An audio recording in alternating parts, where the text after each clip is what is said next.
Stress നമ്മുടെ ശരീരത്തിൽ വരുത്തുന്ന മാറ്റങ്ങൾ എന്തൊക്കെയാണ്? നമ്മുടെ ശരീരത്തിൽ ഇമ്മീഡിയറ്റ് ആയിട്ട് ഈ സ്ട്രെസ് ഹോർമോൺസ് ശരീരത്തിൽ കണ്ടുപോകാനും ഉണ്ടാവും. പല രീതിയിലുള്ള സ്ട്രെസ് ഉണ്ടല്ലോ. ജോബ് സ്ട്രെസ് ഉണ്ട്, ഫാമിലി സ്ട്രെസ് ഫാമിലി ഉണ്ട്, സ്ട്രെസ്, ഫിനാൻഷ്യൽ സ്ട്രെസ് ഉണ്ട്, അല്ലാതെ പബ്ലിക് റിലേഷൻ ഫ്രണ്ട്സിന്റെ സ്ട്രെസ്. രീതിയിലുള്ള സ്ട്രെസ് ഉണ്ട്.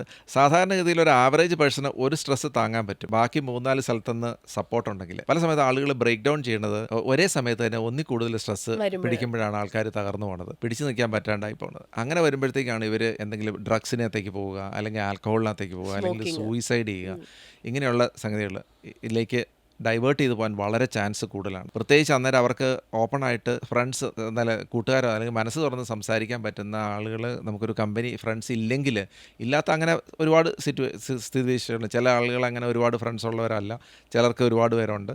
അങ്ങനെയുള്ളവർക്ക് പകുതി ഇങ്ങനെ ഡിഫ്യൂസ് ചെയ്ത് പോകും. പക്ഷേ പല സമയത്തും അങ്ങനെയല്ല. അങ്ങനെ വരുമ്പോഴത്തേക്കും ഏതെങ്കിലും രീതിയിൽ പറ്റിക്കപ്പെട്ട് ഏതെങ്കിലും സാമ്പത്തികമായിട്ടുള്ള ഇടപാടുകളിൽ പല സമയത്ത് പറ്റിക്കപ്പെടണമെന്നല്ല, അത് നമ്മുടെ അറിവില്ലായ്മ കൊണ്ടോ അല്ലെങ്കിൽ തെറ്റിദ്ധാരണ കൊണ്ടോ ഒക്കെ വരുന്ന സംഗതികളായിരിക്കും പല സമയത്തും. പക്ഷേ അങ്ങനെയൊക്കെ സംഭവിക്കുമ്പോഴത്തേക്കും ഇവരുടെ കൺട്രോൾ വിട്ടു പോകും. അപ്പോൾ അങ്ങനെ വരുമ്പോഴത്തേക്കാണ് ഒന്നുകിൽ അവർക്കൊരു ഹാർട്ടിൻ്റെ ഒരു പ്രോബ്ലം വരികയോ, അല്ലെങ്കിൽ അവർക്ക് സൂയിസൈഡ് ചെയ്യുകയോ, അല്ലെങ്കിൽ ഇതുപോലെ ഈ ഡ്രഗ്സ് അതിനൊക്കെ അടിമപ്പെട്ടു പോവുകയോ ഒക്കെ ചെയ്യുന്ന ഒരു സ്ഥിതിയുണ്ട്. പ്രശ്നം ഉണ്ടാവുന്നത്.